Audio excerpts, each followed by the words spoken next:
How sweet! Fresh meat!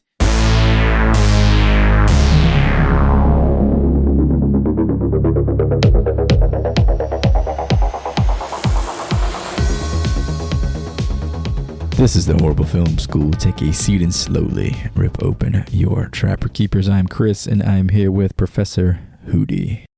What's up, fellas? Excited to talk about my favorite horror villain. Freddy's going to be coming down my chimney, boys. Could be a lot of coming down the chimneys in this one, I think.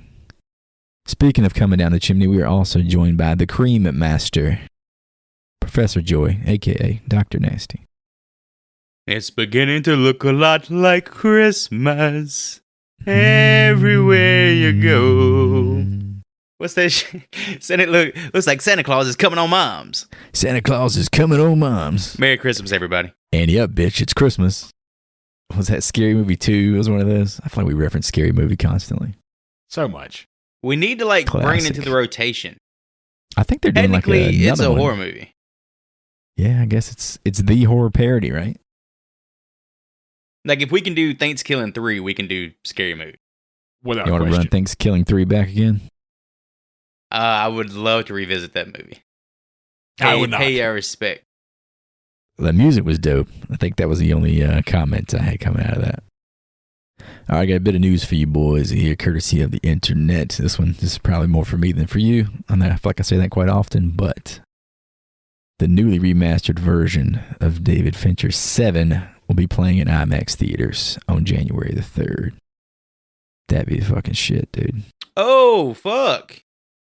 Seven in IMAX. You know, the shot with the gun in the rain? That'd be fucking dope on a big old screen. Joey's going.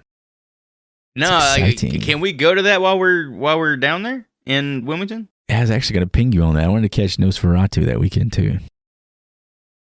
I mean, fuck. It'd be hard to do that with the situation we got going on. Yeah, I agree. The third leg wasn't invited to this Wilmington trip. This is some live shit here. Oh, this is all. I just noticed this this motherfucker's wearing a goddamn Freddy Krueger sweater over here. That's a Christmas sweater. I can't just fucking look at this bitch now. I gotta fucking block him out with my hand. Our boy's getting married. You know about our boy Raul. Hey, congratulations, Raul. Ahead of time. Congratulations. Congrats. Yeah, we're getting a little bachelor situation going on here, so. Nice. You know, this fucking house that I got Airbnb'd is going to charge me. It's really nice. It's going to charge me per every guest over 6. What? Over 6 years old or 6 feet tall? No. over the number of 6. We can get all the 4-year-olds you want. While we're on air, who do you want to go? Tall people need more toilet paper. There's going to be more shitting going on. If I'm invited, sure. I mean, that's right. That's right down the coast. It's going to be the 3rd to the 5th. Yeah, that first weekend in January.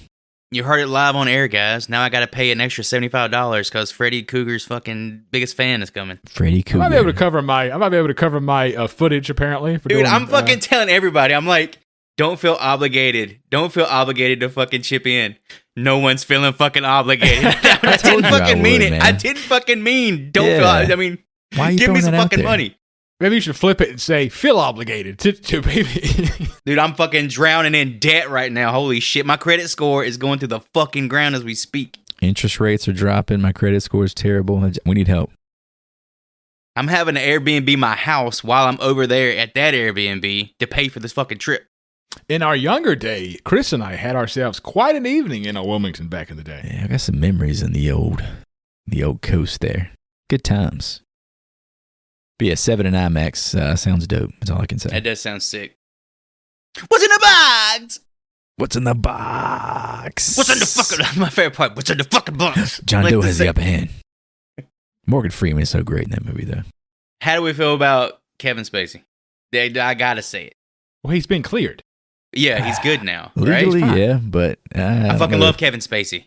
I mean, you can't. I like the acting. I don't know about him personally. I don't know, man. I don't know what to say here. Well, I mean, if the justice system said he's free, then I'm taking it at face value. Free at last, thank God Almighty, he free at last. Ray Lewis is a good man too. I know we're not talking about this film right now, but Long Legs to me was a Dollar General version of Seven. It's more Silence of the Lambs than anything, but yeah, I could see 7 too. You really didn't, man. I don't know. Nicolas Cage's performance was like that dialogue he had. It was fun. In the interrogation room was fucking wild. I like Tamika too, the main actress. I thought she's got some chops. By the time I got to Long Legs, it had been so overhyped that like it's definitely like the marketing campaign. Kudos for getting that movie all the traction that it got, you know. For sure. What's sad is Nick Cage came out and said he's not going to play that type of character ever again. Oh, bullshit. You know he will. That's what he said. Like, wait till he buys another dinosaur skull or some shit and he needs money. He doesn't want to fucking play that role again. We love Nick Cage. Sort of role. Even I though he was support so anything he wants to do. He needs to just do it all because he can do it all. Moving on. We have two boys, count them two, new Evil Dead movies that are currently in the works. One is being directed by Sebastian Vanacek, who directed a movie called Infested. I'm not sure what that is. But there's a script out there. It is titled Evil Dead Burn. So we got more Evil Dead coming. Is it separate from Evil Dead Rise? A whole different set of characters? It's given the, looking at the script cover here, it says based on The Evil Dead by Sam Raimi. So I'm assuming it's just, I don't know if it's universe building or if it's another original spin with Deadites. But I'm assuming they'll tie it in. Everything's interconnected universes now. It almost feels like Evil Dead's becoming the new Cloverfield. We're just going to keep having little... It's wild to see it expanding in 2024. Like how old that franchise is. How long those sequels are spaced apart. Well, everybody has a certain reverence for the franchise, you know. And they say trends come around every, 20 years? How long ago since like, 2013, and then we had the most recent Evil Dead Rising, you had the TV show. Yeah. I'm sure there's some obscure graphic novel that Hootie's read fucking 10 times over. You wrote one. Whole Army of Darkness. It's like Evil Dead's never been far from like the collective horror mind. You know? It's definitely got like a pop culture, almost like a comic book feel to it, if that makes sense. It's always been like a cool franchise. I think what's due to that is you look at like Freddy, Jason, Michael, Leatherface. The studios own those characters to where Sam like will not let somebody fuck with Evil Dead. Yeah, he protected it for sure. I was thinking we were talking about Terrifier with Damien Leone kind of doing the same thing. Like that's his guy until he sells it out. It's gonna be, I don't want to say quality. It depends on your taste, of course, but definitely your taste. He has the gatekeeper aspect of it where he kind of keeps it. That fan base follows him from project to project, and like we see with the franchises back in the day, different directors, different actors. The villains are almost different characters from movie to movie sometimes. Good point. Also here, Luca Guadagnino. I know Joey likes to say his name. Gesundheit. Luca Guadagnino, who did the Suspiria remake, has found his new Patrick Bateman for the American Psycho remake. Have you guys heard about this? I did. Wait, is this the one with Mila Kunis? No, that was the sequel. This is a remake of the OG, of the Christian Bale version. Austin Butler is supposed to be the next. Oh, fuck. Patrick Elvis. Bateman. Who's asking for this? I don't know. It's intriguing casting. Definitely an intriguing director, at least for me. Here's the thing. American Psycho is kind of like its own... I know we've argued about this being a horror movie, but it's kind of its own... It's like a fucking meme fact. Yeah, it's something that gets... That's the relevance that movie has nowadays.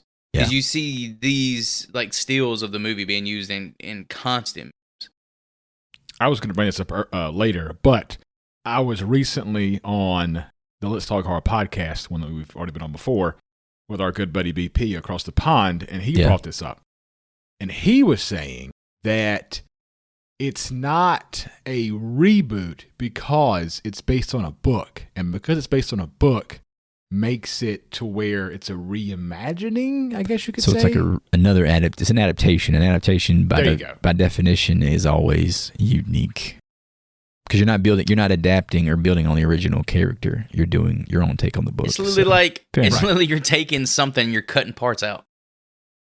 It's like you're not really adding, right? Yeah. Like they can do if you redo The Wizard of Oz, you're not redoing The Wizard of Oz, you're readapting the book legally.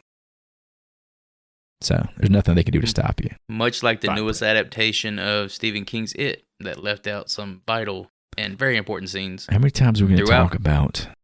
We got Kevin Spacey and the scene from It nobody wants to talk about on the same podcast. This is a tough start.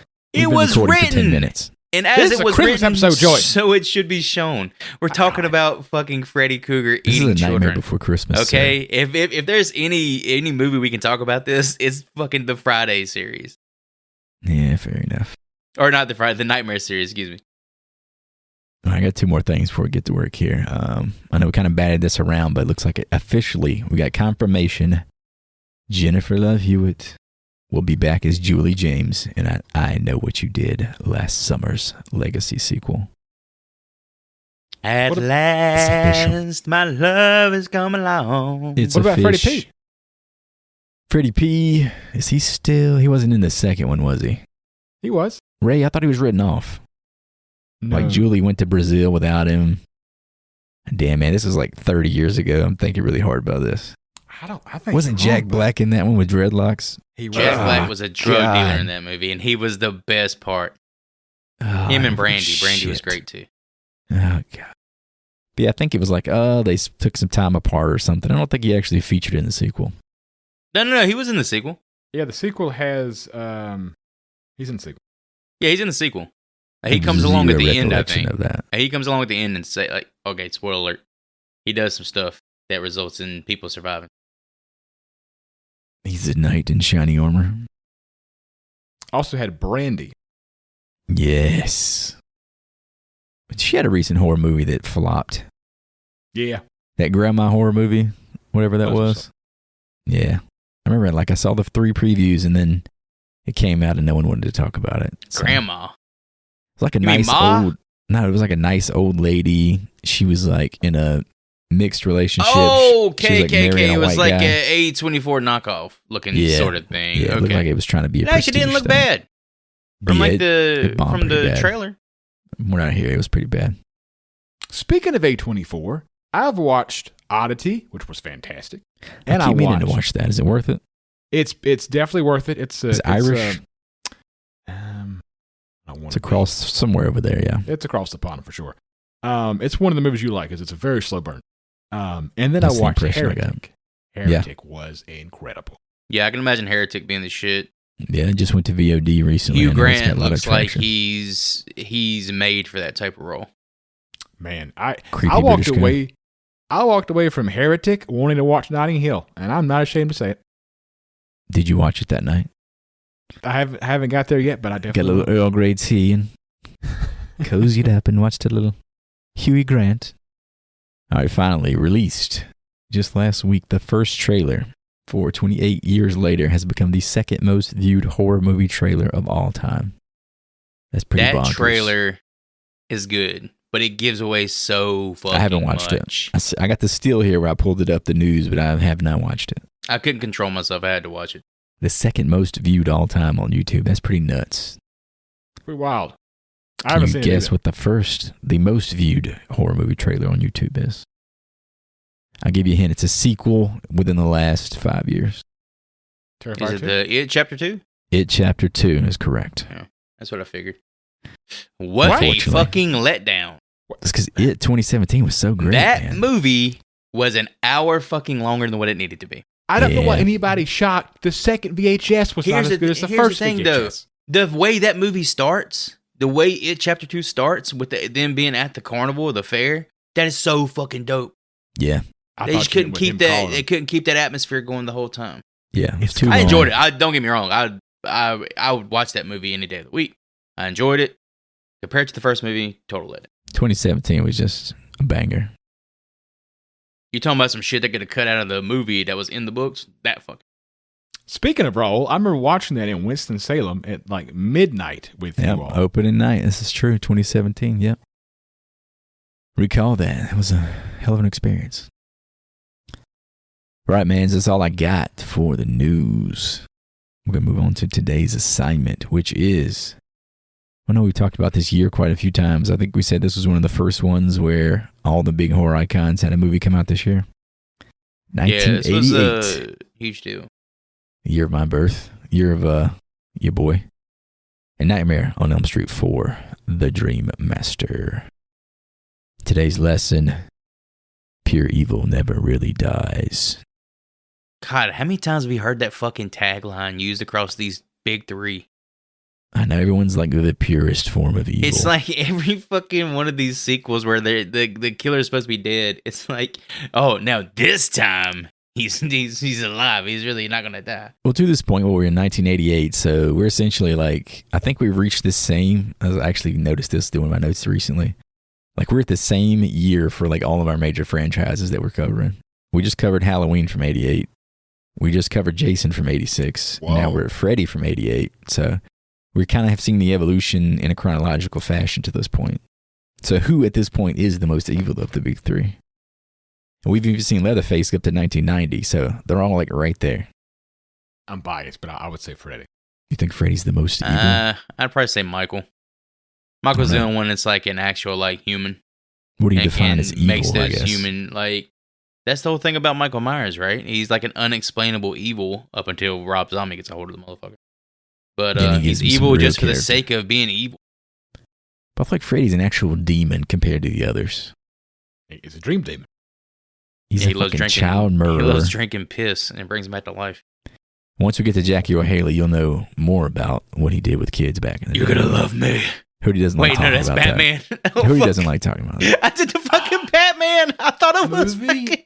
Jackie Earle Haley, baby. You talking about Rorschach? Yeah. I cannot explain how that movie came out on my birthday. It was and we lined up it. as the Hootie movie of the year. On my birthday. And it was, man. I haven't seen it since, man. We might love it when we get back to it. I hope we never get to it. I hope our show is canceled before we make it there. Hang up the gloves. He's done. Look, if we leave everything in this episode in, we might be canceled. How many Freddys do we have, though, with Robert Englund? Like 6, 7? Maybe 8? It's 8, right? Because you got Freddy versus Jason. Jason. New Nightmare? Freddy's Dead, New Nightmare. The TV show. I mean, he was on the TV show. So we're almost at Jackie. Now, do we count all the music videos he's participated in as well? He loves his character, man. This movie is chock full of music videos inspired by Freddy Krueger. Freddy Krueger. But yeah, without further ado, hand the reins to resident Fred Head for another Nightmare Before Christmas. This is a random hosting job, but thankful I got my favorite villain here. Hardy har. Ho, ho, the ho. Dream. So let's start out with some fan reviews from IMDb. Start off with the negative. Negative Nancy, not a fan. By Gresh854 from 2018. Titled, Not Quite Atrocious, but Not Quite At Least Mediocre. A Nightmare Part 4, The Dream Master, is essentially just another dull, lifeless, and ever so annoyingly corny, formulaic horror sequel. This guy loves big words. A great handful of characters are walking cliches, and you don't entirely latch onto any one of them. Just like most of the Nightmare flicks, the movie doesn't start picking up speed until its finale, which is actually meticulously stimulating in an evidently guilty sort of fashion. There are some lengthy, enjoyable, inevitable moments in The Dream Master, but the flaws significantly outweigh these few gracious positives. And this man, which is why I picked this review, gave a review of a letter grade D+. So I really can't tell if this person enjoyed this movie or not, but they gave it a D+. Give it a D+. You can tell from what he titled his review that he was literally like, he felt like a fence sitter until you said D+. Because obviously, I guess D is the negative, but the plus is obviously the positive spin on things, right? I don't know if I've ever What was heard the the date term on that one? fence sitter said so derogatorily. Fence sitter. What was the date of publication there? 2018. Oh, okay, I was gonna say it sounded like Chat GPT might have wrote half of that, but maybe not. There was a lot of weird big words for no fucking reason. Chat GPT on the E-machine or something like It's a that. bit That was breathy. rough. A bit breathy there.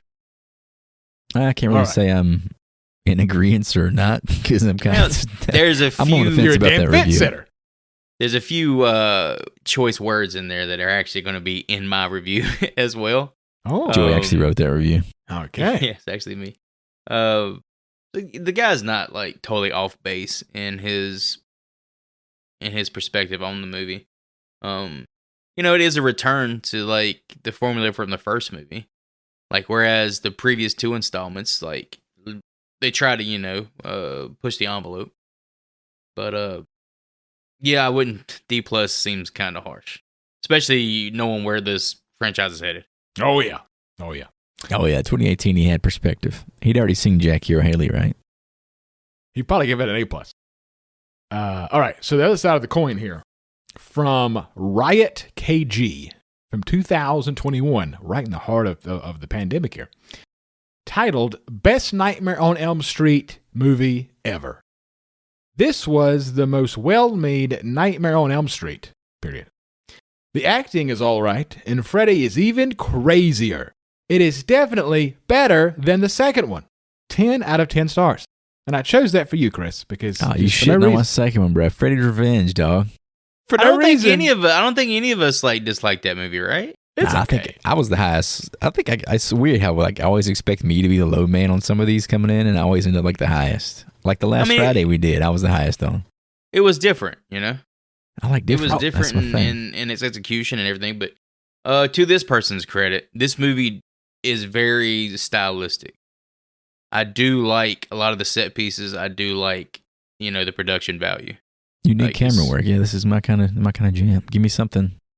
If it feels fresh to me in 2024, I've seen so many movies at this point. I think all of us have gotten so used to like the rhythms and the patterns of movies that something that feels new in any way, shape, or form is always. Oh yeah, everything feels like a copy of a copy of a copy. Everything's just gonna click with me if it's got some originality to it. Like that last Friday we did. I'm like, this feels like no other Jason I've ever seen. So for that, you get the kudos.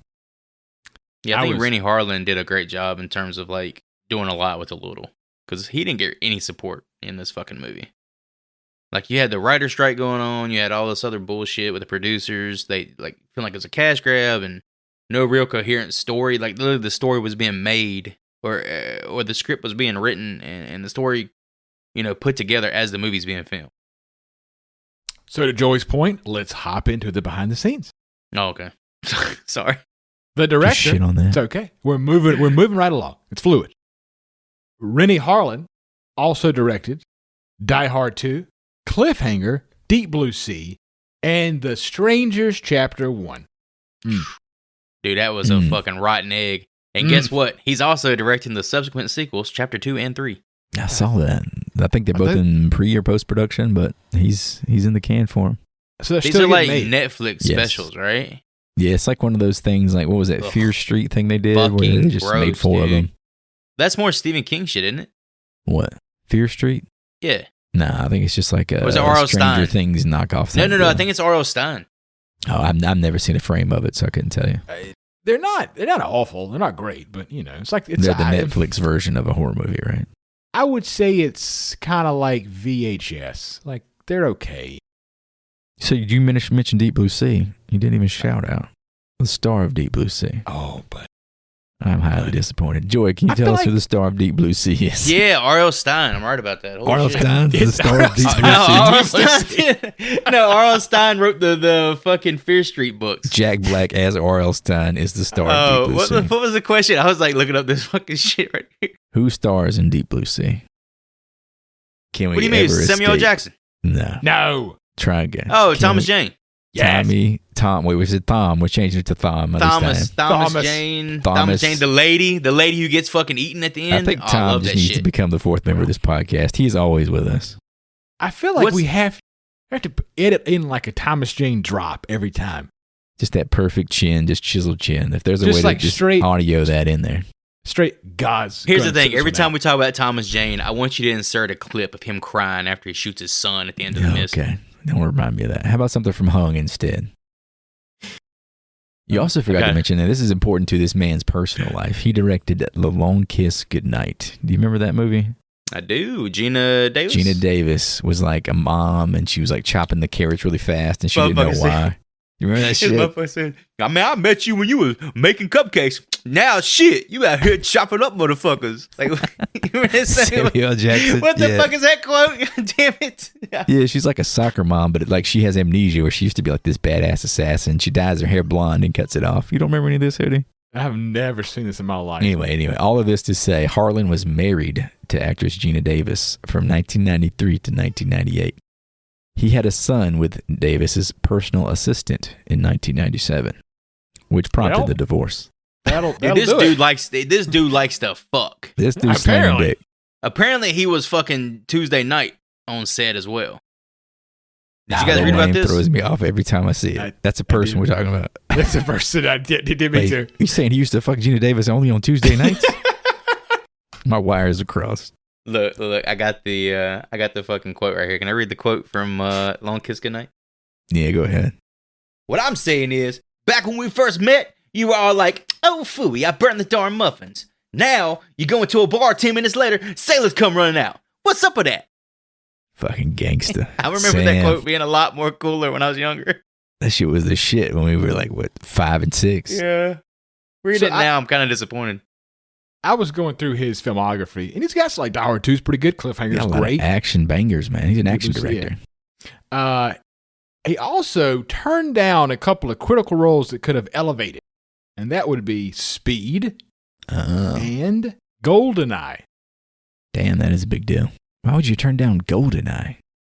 I think I read he didn't want to be known as the guy who just directs sequels.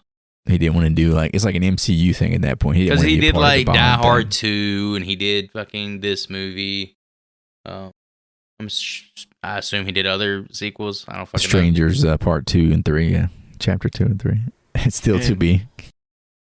Another instance of him turning down stuff is obviously the man is friends with Sylvester Stallone himself and turned down the chance to direct Frequency when Stallone backed out due to money issues. This is another interesting tidbit about this fellow. He is from Finland, and he is the most internationally successful Finnish filmmaker in terms of revenue. So if there's a Finland Hall of Fame, this dude's in it. And the dude loves saying no. Who's he competing with? The fucking chef from the Muppets? I have no fucking idea. There's a lot of great hockey players from Finland. We have This the film- American-centric idiocy about us, so we apologize. This film had 2 writers, I believe. I could be incorrect here. There's a lot of I think this movie had a bunch of writers. yeah. That writer's strike fucked up. Well, there's like a big production. story by credit, and then there's also a screenplay by, which is a dual role too. Well, I brought 2 people to the table. If you brought more, let me know. I brought William Kotzwinkle, who... Ain't no fucking way. What? That's his name? That's what it says. Kotzwinkle. Cockrinkle? Coxwrinkle? Winkle. Cockrinkle, okay. Kotz. You're putting the K where the Z is. Is this another fucking example of who you can't pronounce somebody's name? Coxwrinkle? God almighty. Google it, Hootie you guys. Cockrinkle. So, Mr. Kotzwinkle had no other writing credits, but besides, he wrote I don't know how to even say this. He wrote the story for the Fat Boys music video, Are You Ready, Freddy? Yeah, What that's the in video the of Freddy's hell? rapping. That's what I was talking about earlier. He didn't write the lyrics though. He wrote the. He just wrote like how the music video was Story. laid out. Okay. I thought they just storyboarded music videos. I didn't know there was actual plot. Hell of a video. Interesting. Fat Boys.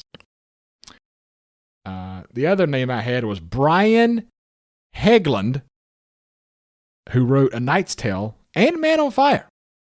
Pretty good. Damn, he's best known for that writing. dude, like Mystic River, right? Yeah, Mystic River and LA Confidential. He got an Oscar for LA Confidential. This is Skip an that one. Oscar-winning screenwriter. Is that my daughter in there, Sean? God, I that's love a that good movie. movie. Mystic River is so So depressing, but Oh. it's very good. And I love apparently, Sean Penn. apparently he directed A Knight's Tale, Payback with Mel Gibson, and 42. Yeah, very competent filmmakers here, interestingly enough. I did not expect that coming into Freddy Part 4. But yeah, Brian Hegland, he has a co-screenwriting credit with Scott Pierce on this one, who I couldn't really find anything else about. And the other fellow you mentioned is a story by credit. What does that Like mean? in terms of behind the scenes, He man, wrote this an movie outline. had This talent person wrote everywhere, the right? Actual script. Yeah, I mean, there's, for, like I said, a 4th entry in, how old is the franchise at this point? 4 years old? 84 was the OG? It's just an example of like, what is it? Too many cooks in the kitchen sort of deal. Yeah, I mean, they're all early in their career, too. Everything we've highlighted for many of these guys has been post this movie. No one came into this with an Oscar. Was Imagine anybody you gonna write LA was Confidential, anybody they're gonna like, leave with a fucking Can Oscar? you write Nightmare on Elm Street 4 next? All right, I'm doing it. Getting Tarantino to write like the next Friday the 13th. It would be the shit, though. All right, let's talk about some behind-the-scene tidbits. What do you boys got? I thought this was kind of funny. The Dream Master is often popularly referred to as the quote-unquote MTV nightmare of the franchise. This thing had a lot of pop music in here, man. It had a hell of a soundtrack. With the opening song actually being performed by leading lady Tuesday Night. Yeah, and I thought this was kind of interesting going like hand in hand, like we were just talking about the fact that we're caught up with Jason pretty much in the same era, in the late 80s Jason. How we had that Alice Cooper soundtrack. Like this is, like if Jason Voorhees is Alice Cooper, then Freddy is MTV of 1988. That's just wild, but it's kind of a good barometer of where those two people are, or those two villains are seen in pop culture. You kind of forget the impact MTV had in the 80s. It's wild. It was definitely like I don't know the word I'm looking for, like an anti... It's a cultural phenomenon. Yeah, it was definitely more focused on like not being as... It feels like it's kind of stiff and just old and generic now, but then it was like the cool shit. Well, you had people like Vince McMahon and the WWF kind of launch pad into WrestleMania thanks to MTV and the Rock and Roll Music Connection. Different times, man, the 80s. I used to watch the Andy Dick show on there. Oh, God, the Tom Green show? You talking about that era? My bum is on the cheese! My bum is on the cheese! If I'm lucky, I'll get a disease! Sausage? That's some weird shit. You know that Joe Rogan credits Tom Green with giving him the idea of making a podcast? Well, there's there you awesome. Go. He's putting us down, just dunking on us every day. So, also something here from producer Sarah Reisher. She essentially said they always go to Wes Craven essentially whenever they make these movies. So they went to him first, but she said his idea was illogical. It was about time travel within dreams that broke all the rules of dreams. So I guess Wes wanted to make Inception or some shit, and she was like, we kind of like the way the Dream Warriors shit was like teenage based, so let's kind of do that again. Did you also read that they reached back out to him for a script rewrite idea, and he basically told him to fuck off? Oh, did he? This is like the second time they turned down his time travel idea. Yeah, I think he had a similar thing for Dream Warriors, right? Did he sell the rights to the characters immediately? Is that what we're dealing with here? New Line just owns all this? I think so, yes. Okay. None of them hold out. None of the OGs hold out. Yeah, it's almost like Wes Craven didn't have any fucking integrity. He was on the bigger and better things, but yeah, I guess at that point he kind of been burnt by the whole Freddy stuff, so he was like, all right, I'm owning Ghostface and riding him out. Oh, this was pretty interesting too. Director Tom McLaughlin, who we had just talked about, said that after completing Jason Lives Friday the 13th Part 6, New Line offered him the job on Dream Master. So we could have had the same director back to back. I also read that, and it said that he backed out because in Friday Part 6, the studio gave him creative control. Yeah. And New Line said, nah. Yeah, I think like we were saying with Friday, it was like a new take on the franchise. And then here, it's like New Line. It's such a, like you said, New Line Cinema is like the house that Freddy built. And at this point, the house owns Freddy. And like everything they're going to do is like, we're going to do exactly how we want to do it. It's probably the hardest franchise to break into with any kind of originality, I would say. Which is odd because it's a fun land. Yeah, it's like the most prone to originality and creativity. Like anything with dream logic is crazy and fun and weird. But I feel like this studio is the hooks are so deep in with Freddy. Like they can't fuck this up, you know? Like this is their cash cow. One more thing I had something else with the director. He said essentially that they reached a point where the audiences see Freddy as the hero. So they come to these movies to hear his funny lines, see him do amazing things, and because of that popularity, he was faced with showing Freddy in a more heroic light and giving him more screen time. People fear him, but they also cheer him on. That's the thing. Like Rennie Harlan can actually be credited with creating the monster we'll see here in the future.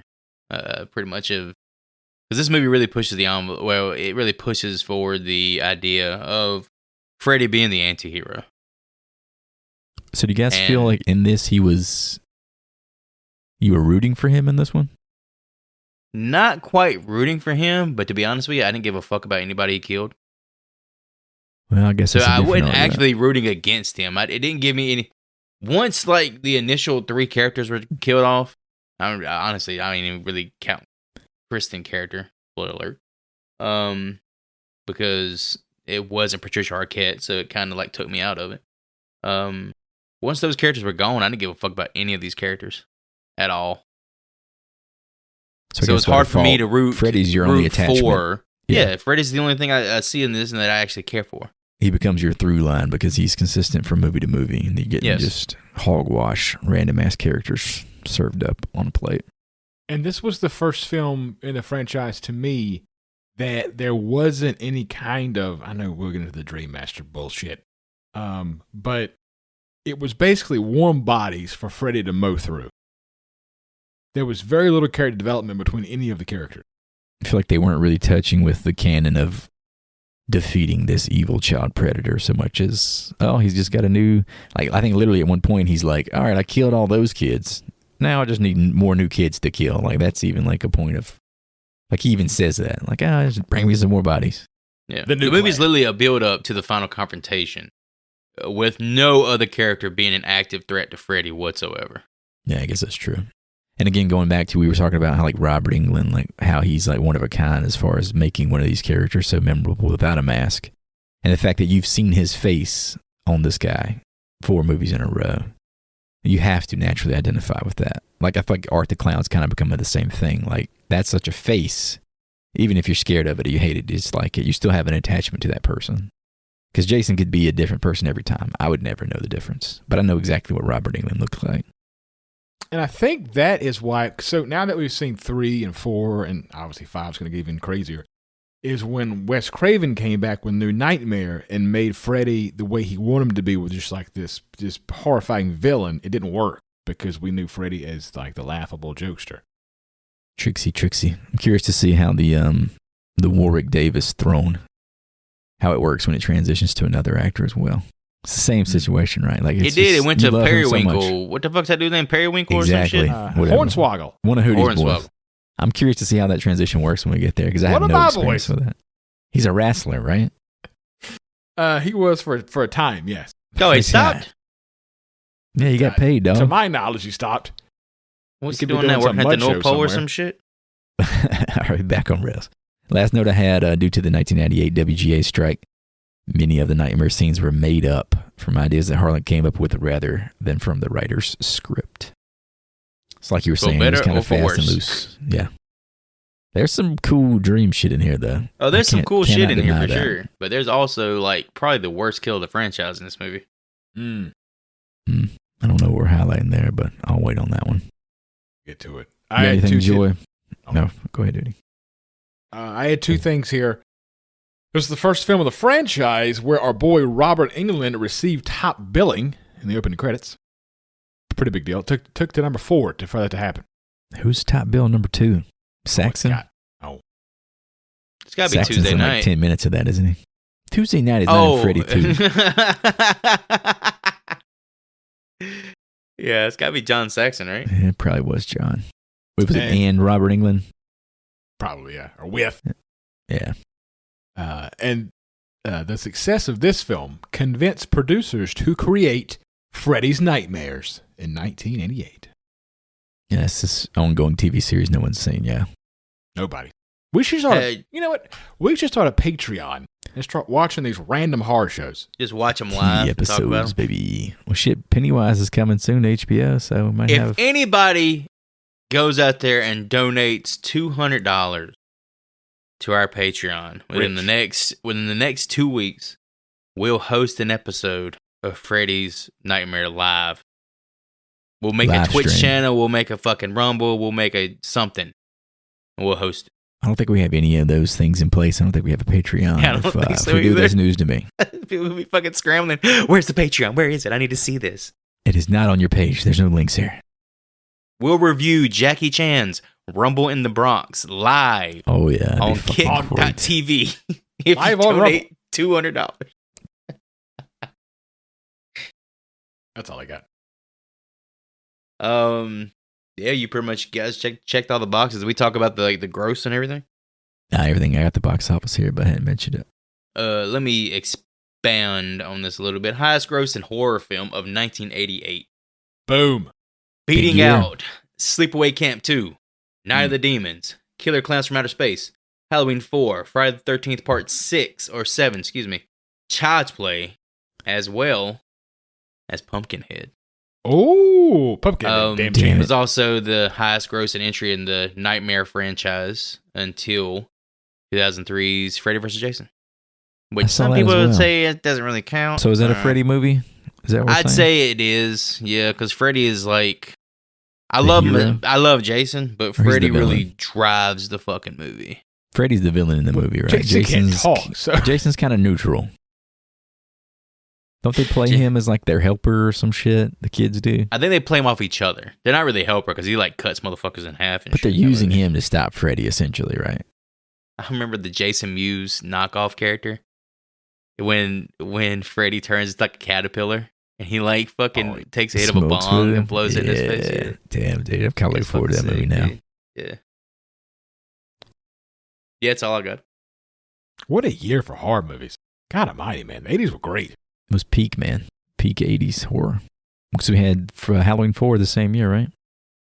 Yeah. Just imagine like the next like year or two after this one is when it hits the fucking skids. Halloween 5. Texas Friday Chainsaw 3. the 13th Part 8. Jason Takes Manhattan. As well as the 5th entry in the Nightmare series.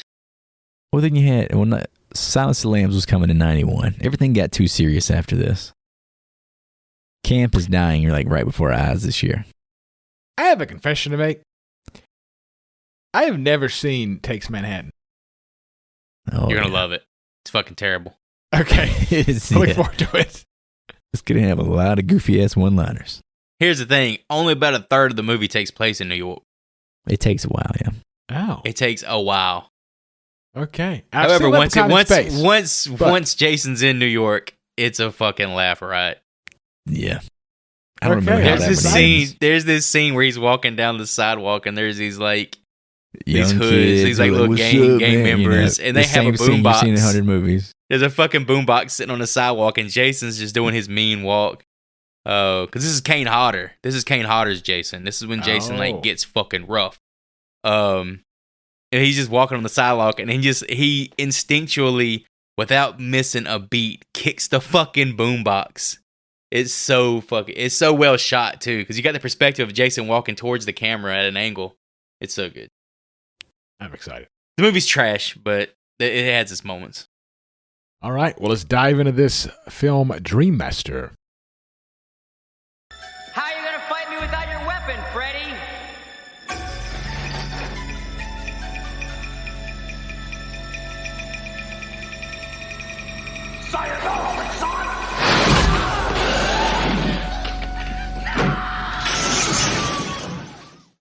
The opening credit song, first and foremost, boys, Running from This Nightmare, was fantastic.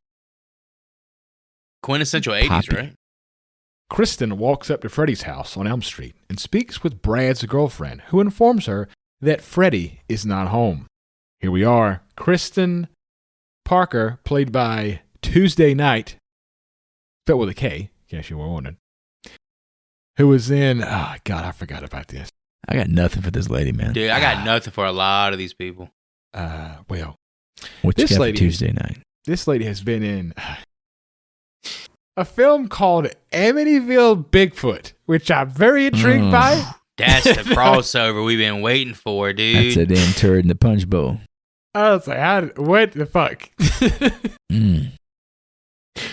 And she was also in a film called Daddy and Them, which starred Billy Bob Thornton, Andy Griffith, and Jim Varney. Andy Griffith? Yeah. Jesus Christ. All they need is John Malkovich in this motherfucker, and this would be the most depressing movie ever. I think it's directed by Billy Bob as well. I can't imagine Andy Griffith in a damn movie, bro. Andy Griffith says he's scared of somebody cornhole him in the film. Dude, Andy Griffith was like, he was Matlock. What the fuck are y'all talking about? Why y'all shitting on Andy Griffith right quick? Well, Andy Griffith plays the dad, and Billy Bob and Jim Varney are his sons. And somehow Andy talks about cornhole. Jim Varney? What? Yeah, Jim Varney. Ernest. Yeah. Ernest is the fucking called Billy Daddy Bob. and them. Daddy and You them. imagine Ernest making them stupid ass faces Is at this the fucking prequel Billy Bob to Thornton. Sling Blade? I think it's a sequel to Sling Blade. Andy beats the hell out of him and he turns into the Sling Blade character. Daddy and them. Joey, do it in the Carl voice. What? Daddy You do the and ha ha them. funny honey line? No, we don't want that. We don't want it. We do that line right quick. French fried taters and Talk about that Walsh. Talk about that Walsh. A Kaiser blade. Some people call it a Kaiser blade. I call it a sling blade. Fucking What you Jesse. got good in there to eat? Just how retarded are you? Such a good movie. I watched that movie a while back. Oh, Dwight shit. Yoakam is phenomenal. He as is Big great, Asshole. dude. As He's great a in Panic country, Room, too, as man. a redneck asshole, he fucking kills it. Panic Whoa. Room, he's the shit too, man. All right, back on track. How did we get to Sling Blade? Jesus. But I think Tuesday Night's more known as like a musician, like in the mid '80s, than an actual actress. Like I know she was in stuff, but I think she like put out 3 or 4 records in that time frame. Okay, Yeah. Tuesday. And she's the one that did the song, that Nightmare song you're talking about. I like it. Yeah. I like her style. Within a dream sequence, Kristen walks into the boiler room with Kincaid and Joey, but all three are woken up by Kincaid's dog, Jason. And here we go, call back to the third film. Joey, played by Rodney Eastman, and Kincaid, played by Ken Sagos, who was in the infamous one episode of The Bernie Mac Show. He was also in one episode of It's Always Sunny in Philadelphia. I thought that was pretty funny. I got 2 little notes about these guys that we didn't. I don't know if we discussed last time. I think last time we talked more about their filmography instead of what they got into besides that. But Rodney Eastman, he's in a band with I think it's called King Straggler or Strangler or some shit. He's in a band with John Hawkes. Oh shit! Of Deadwood and Damn, Perfect how Storm. old is He's this Bound guy? Down fame. Yeah. He's in a band with that guy and some other dude. I didn't get to the guy's name. It's hard to imagine but, him being older, but I guess he is now. But Ken Sagos is like a big time award winning playwright. Oh shit! Really? Kincaid is? Kincaid, like he's the creative. You got that goofy ass voice, man. Yeah, he's a creative. I mean, I guess actors are creative too, but like he's a creative. It's pretty cool. Hell, Kristen, what you done got me did? Girl, what the hell? Dude, I don't know why the fuck this girl, this fucking white bitch, she keeps dragging everybody back into her fucking dreams. Can't leave shit alone. He's like over here trying to like have a wet dream. I gotta come save this fucking bitch again. Got about it. Hot damn. I can see why the guy didn't get much acting work. His voice is Yeah, he gets pigeonholed a bit, but he sounds like he's a good writer. So good for good him. for you, Ken. Kristen picks up her friend Alice and her brother/boyfriend Rick for school. Then they meet up with Deb and Sheila. This is quite the character dump here that I've written out. Yeah. Alice, played by Lisa Wilcox, and Debbie Stevens, played by Brooke Thies. Thies. I'm gonna go Thies. Maybe? There you Like go. Thiesman, maybe. Oh, I had a note about this lady. Lisa Wilcox was in the 5th one, Dream Child, but in 2023, she was in a television show, a reality television show. Do you know what it was? I actually looked this up myself because I was like, well, because of course when I clicked on the link, this word pops out to me because it's It's Real it tends Housewives or to- some shit? It gravitates towards my taste, but the reality TV show called MILF Manor Oh my fucking goodness. on With her son. TLC. With her son. That was the weird part. That's the What was she, controversial fucking part. nailing her son? What are we So talking apparently about? there's like 10 hot moms and their 10 sons. And the sons are trying to bang the other moms, I guess. I don't know. Dude, this is my type of show. Don't Your cross son streams is there now. with you though. He ain't in there fucking me. Yeah, It's like, because where's- the son needs to be, told he's doing a good job. Pat on the back, pat on the ass. Oh God, yeah, that's kind of right. What about like the stepsister? That's gonna be like the next show, right? Ooh. But apparently there's the new season. Did you look at the new season? Oh, God, in I couldn't 2024. Steve. It's too deep for me. Exactly. I saw MILF, so I started clicking. Who's like the notable season 2 guy? Or what season I didn't see the cast for season 2. I don't know if it's been The released yet. cast, by God. But the premise for season 2 is same setup. You got all these hot moms and their sons, as well as the dads. Oh. Oh, the dads fucking the sons? So the dads are gonna fight the sons to fuck the moms. I said that, but let me a lot of sausage Yeah, here. back it up. So the dads and the sons are related, and the women are not related. So they're So doubling. you and your it's a dad- fucking You and buffet. your dad are trying to bang the same ladies. What the hell? What does America come to? So there's no chance for incest. I mean, what's the point? Thank God that that's guess part you of the could, like, conversation. What's the double fucking team point if with there's no your chance dad, for I incest, guess. huh? Why would But you yes, double the dudes? It's a weird I play. gotta draw a diagram for Hootie real quick. Why would you need two men? You imagine. Some You women, imagine. Hootie, or capable. All right, I'm bowing out. Now, can you imagine, like a fucking a dad and his son Eiffel Tower in one of these Exactly. fucking Like women? that's what they And the want to happen, fucking I guess. And the fucking dad sits there and starts telling a damn a dad joke to the son while he's fucking going in. When does a joke become a dad joke, son? Just going at it. When Can't it wait for becomes a that parent. season to come out. Gotta find it. Yeah, I was like, that's TLC for you. Anything for some eyeballs. But everyone else you just listed, I have all their names written down as well. Not a single note on anybody out there. And I looked, man. Brooke Thies was in Catwoman, the Halle Berry god-awful film. Oh, she was? Yeah. I don't know what she was, but Did she voice the cat? I did see that she had an action figure of her character in this movie. Please. Like, that was released. That's Was it cool. Roach style? I didn't see it, but I saw that she was like really proud of that. That was one of her things. If it was her with the roach arms, it is. I've I seen would it. Is it? fucking buy that shit I've seen in it a at heartbeat. Comic-Cons. That's That's so cool. cool. That's cool as fuck. It was made by the I forget the names, but it was that Is it NECA? No, it's the one. It's the one before NECA that came in the plastic wrapping. They did like Oh, the Candyman. trash one. Well, I mean, they did a lot Like of an good itty work. bitty one that's like fucking 4 inches or something. No. They did like 6-7 inches. Oh, okay. 6, what's 7 in the inches. Huh? packaging? That's big enough for me. Just going back to the anything is a dildo conversation. God, imagine using the cockroach dildo arms. Cockroach Jack dildo specific? arms. Or so, could have been McFarlane. I don't know. Look it up. McFarlane's pretty good. They did Spawn. Todd. All right. Can we get back to the movie? God almighty. Kincaid and Joy try to convince Kristen to give up on Freddy. The man is dead and gone. Kincaid falls asleep and wakes up at a junkyard. Watches his dog piss fire onto Freddy's bones. The earth cracks open and the big man himself is back, baby. How'd you guys feel about this whole sequence here? The reanimation was fucking banging. I don't Yeah, care what anyone's I loved got. it. This was Yeah. great, dude. It looked so good. I thought this was kind of interesting paired with the Jason resurrection we just saw, like literally last episode.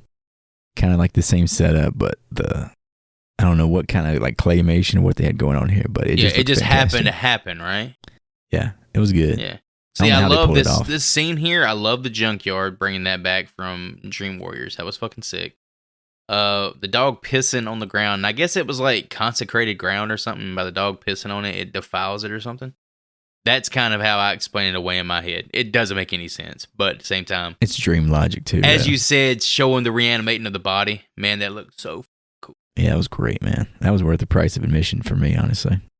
I do have a quote from Kincaid here as soon as he arrives at the junkyard. Let's see if I can do it in his voice. Kristen, I can't even fucking do it. Kristen, if you're here, I'm going to pound your ass. Well, That's pretty I was good. like, That's not bad at all. What a weird thing to say in like into the night. keep your pants on, Kincaid. That dude comes in like a wrecking ball in every scene he's in this movie, though. I fucking love that He guy. was flying his big ass around this junkyard. He was a fucking human wrecking ball. So here, obviously, we meet Freddy Krueger, who's played by Robert Englund. And if you two have anything that we have not covered in the first 3 films, Yeah, just reheat at this point. I didn't even write anything new down because I feel like we've read his biography twice now. he's great. He's a legend. I know we covered it a few weeks ago that he officially said he's no longer physically able to do the character anymore. So that's the only bit of news I can drop about the man, which sucks, but it'd still be cool to see him do some like voice work as Freddy again. Let's be honest. In a world where we got Indiana Jones, who's now a CGI dude. Yeah, AI you can, stuff. you You can make a Freddy with just Robert's voice and the CGI. I would hate the look of a fucking CGI Freddy, man. I understand. It's called, like a Elm big Street 2015 or whatever it was. That's what that was. That was CG out the ass, wasn't it? Fucking Avatar meets Friday or Nightmare on The Elm Lion Street. King. He looked like the Lion King. After Jackie Earle Haley just took a huge shit on the franchise, I'm so terrified of anybody putting the claw on. We were talking about how there hadn't been a Friday in forever, but I guess Nightmare's kind of in that same, I wouldn't even call it a drought so much as who has the balls to do this now, you know? Like, does anyone? Was that movie who's gonna really step up and Jackie do it? Earle Haley's fault, though, of how it turned out? I got to rewatch it, man. I really don't remember. I think it's a bad casting on Jackie Earle Was it Haley's Mara side. Rooney in that? I don't remember anything about it, man. Gosh, she's so hot. I'm pretty sure she was like Nancy in that. I remember that was the first film in the entire franchise, the entire universe, Her that sister, even sister's hot. alludes to Hootie Freddy hates this being a fact. pedophile. Hootie hates the pedophile fact. It's I think uncalled it's there, for. though, man. I It's think it's there. It's never What do you talked think he's about. doing with all them children? He's just killing He's them. just killing them. That's it. What is what? Hootie, hold Come on, on, man. Come on now. Come You think on he just now. likes killing people who are short. He loves There's got to killing. be something else going on there. Just because they're smaller than big people. Mm-mm. I was like, that's too damn far. You got There's got lion to be face. some psychology there. It's the And- lion face. That's what I remember is the lion face. But I saw somebody on Facebook Marketplace trying to sell a life-size animatronic that you would buy at Walmart of the Jackie Earle Haley version of Freddy Krueger. That sounds fucking awesome. Imagine having that shit in your fucking living room. What is that? That's fucking Freddy Krueger. No, it is not. He keeps talking about how he wants to touch Jordan. He won't stop. The He guy keeps doing the wanted, Rorschach voice. I took the fucking batteries out and he's still saying it. the guy wanted $150 for that shit. Damn, that's a good price, man. It's probably a good fucking deal Good considering price. you know. You said I life size. guarantee- He's like 5'6". Yeah, it's If like you a- offered to pick that thing up and give that guy $70, you could have Damn, that dude. I right probably now. could have it in I think my I house. would have dropped 100 on that. I'm gonna be honest with you. And I have no animatronics in my current possession, so that's a good place to start. It's a great place to You start. could trade it for all kinds of shit. This is all I got, man. I got any gas money. I got this shit. So we covered like the introduction of all the high school kids too at the school, right? When they first have like their powwow. Did we talk about Sheila yet? No, I think she comes in a little bit later. She's more of a side character at this point to the main group. But I had a question about. she's included just as much as the rest She's of just them. You're talking about around. amongst Debbie and Alice and Rick, right? She was there, yeah. Yeah, she's there. What the hell Yeah. was Brooke eating? What's that smushy ass pork rind she was eating? That was like a mango or something. That was some sort of like dried fruit. mango. Yeah, I Yeah, think it that's- was like a mango. I think Oh, Yeah, like it's like a dried mango fruit. or something. I Dude. thought it was like a smushy ass pork rind. I First was of all, like, it what the fuck? looked like it was fucking pussy skin or something like it. It was been nasty slept looking, dude. off. Like But it had pig's a ear. cockroach. It had a fucking cockroach on this thing while she was eating it, dude. Like, what's this nasty bitch coming from her house bringing Yeah, cockroaches to school? That shit cracked me up. She's like, I hate bugs. God damn, I would too if I had this shit. in my Motherfucker, you had a pork goddamn rinds. wood roach on your fucking. That thing was bigger than the fucking pussy skin. Damn wolf rat. Fuck that noise. It's almost like she was eating bugs, but there was a piece of fruit on the bug. Yeah, she's like, what is this? She throws down the pork rind and eats the bug. God, Who might put this this be in the my- most off the fucking rails podcast we've ever done, boys. It's just that's important for later. Yeah, it's important to moments. establish everybody's fears and everybody's like. They don't have very many personality traits, but they each have personality traits. Let's go over them right quick. What does Rick everybody is like? karate expert. Karate Oh, man. Debbie likes to Sure. lift weights, and she's scared of bugs. Sheila has fucking asthma. She's a nerd. Dan is a nobody. He's a fucking, literally, he's a stick. He's a a football stick player. with a human on it. He was such a bad actor in this movie, they literally had to name his character after his actual real life name. Yeah, or they gave his character a name after they met the actor. We'll just call you Dan. Because you fucking don't react well, I guess, to a character's name. And then Alice is more of like a, innocent, soft-spoken, keeps to herself type person. Maybe we'll get to it when we make it to the Dream Master part. But Alice looks greasy for the first half of the film. And then looks like Greasy. she's got like wet hair all Fucking the time. greasy? Yeah, Okay, I got you. the wet hair all the time look. And then like half through the film, she gets like hotter somehow. She takes a shower, I reckon. Weird. Well, so I don't know if we really highlighted the fact that Kristen is the same character from the last movie, right? Yeah, I talked about it a little bit earlier. We got to highlight the absence of It's Patricia very Arquette. confusing. Very confusing. Apparently, Kincaid and Joey were pissed about it. And About Patricia Arquette not coming back? yeah, didn't understand why their characters were written into the script. If they were Yeah, gonna they should be change the pissed Kristen off anyway, just because it's like, why are they in this fucking movie? I don't know. To Just pull so they in the can be audience killed from the off. last Just so they movie, can be yeah. killed off. So the continuity, they just want to pull you in from the last movie, right? I mean, Dream Warriors is my favorite Freddy film, so it makes sense. Yeah, if you see them on the poster or in the promos, you're like, oh shit, let's see what happened next with those guys. They were like Power Rangers in the last movie, and they're like Ninja Turtles in this movie. That one fucking girl because is definitely Donatello. everybody's tearing their fucking panties off to see what happens to Kincaid. The girl we're talking about with jokes. the glasses who makes the shit. And I was like, is this fucking Donatello? Yeah, Sheila. That's Donatello, bro. You know, I didn't think about it, but it's actually making Fucking sense. Ninja Man is Raph. Rick's Michelangelo. Exactly, dude. I'm telling you, these fucking Ninja Turtle influences there. I guess it makes Dan Leonardo.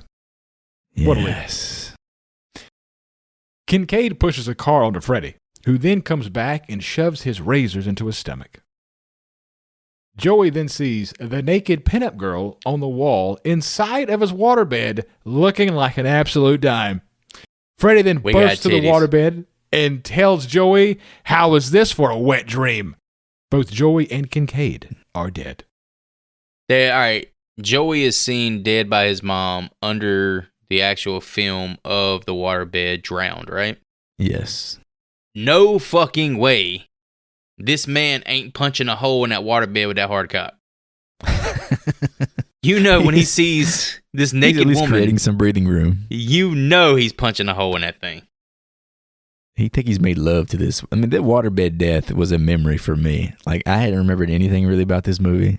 That waterbed scene is a fucking, it sticks in your memory. Hot It's a naked great lady film. in the waterbed. It's up there, dude. It's kind of a callback to Johnny Depp, right? Yeah, getting sucked in the bed with all the blood coming out. But I remember the waterbed specifically, just because I always like the naked lady you see as a kid, of course, and she was super hot. But y'all talking about the Kincaid kill here being shit? Is that the one you didn't like? Oh, Joey? yeah, it was ass. Where he just gets him in the gut. Yeah, That's it. like everything these characters went through in this previous movie. Yeah, it's very Like literally, generic. Freddy comes back, and all of a sudden, Kincaid's power, Joey's power, none of this shit matters. Well, Kristen's out of the picture, right? She's not there to like bring in the powers or whatever. It's true.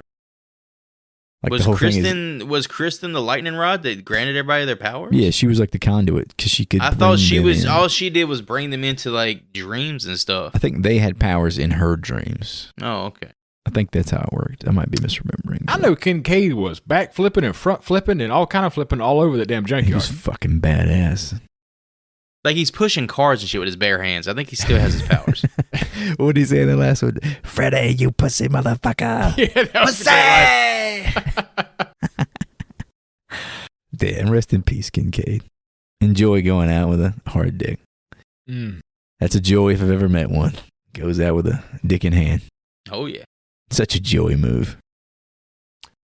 The next day, Alice teaches Kristen about what it means to be a dream master, and then Kristen is knocked out into a dream sequence.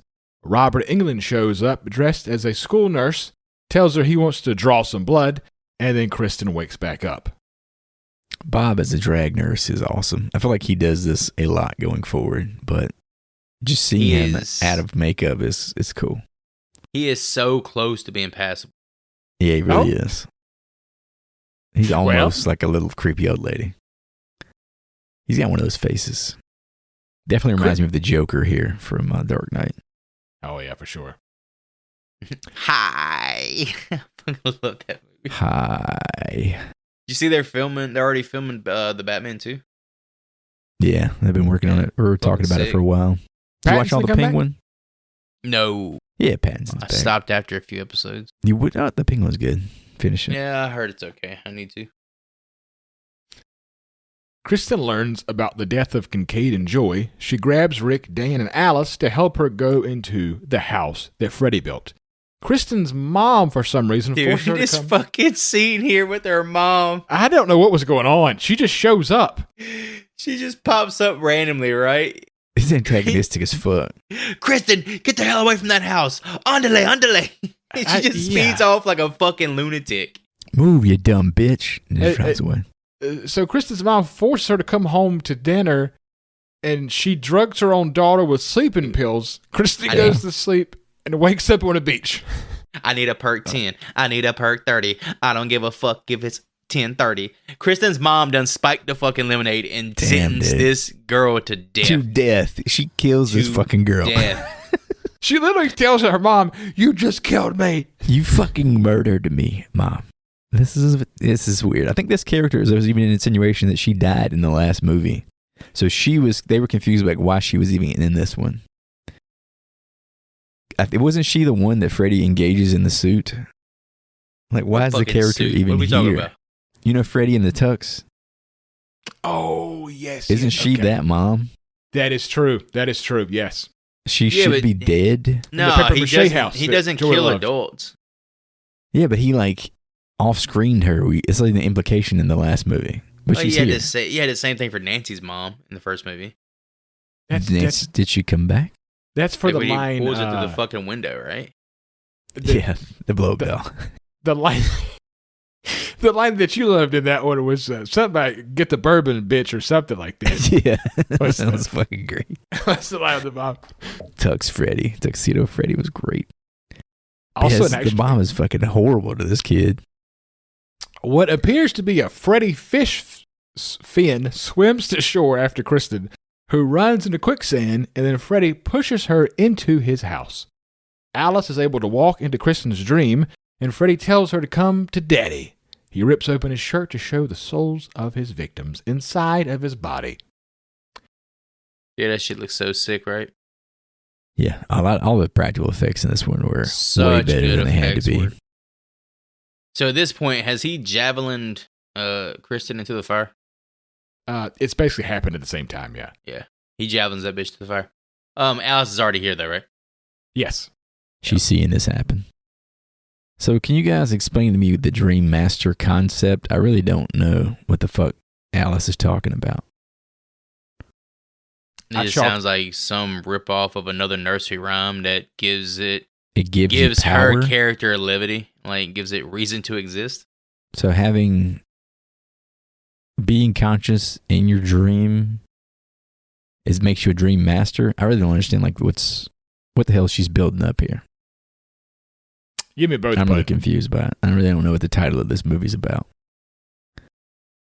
And she was teaching Kristen how to be a dream master, but didn't really explain anything. Yeah, I was like, what does that even fucking mean? Does it give you agency in the dream to make the house you can reverse gravity, or I don't know. It never really comes into play, so I was kind of confused by the prospects there. Freddy on the beach though with the glasses is fucking awesome. Dude, he fucks. Right? Them shades is nice. The way he puts them fucking shades on, he's pulling down some ass. Oh, yeah. We also got to highlight the Freddy makeup here. It looks fucking great, man. He looks really good, fucking evil in this one. I still like the way he looked in, I think, the second one best. Yeah, I think that was the demonic looking one, yeah. I love that one.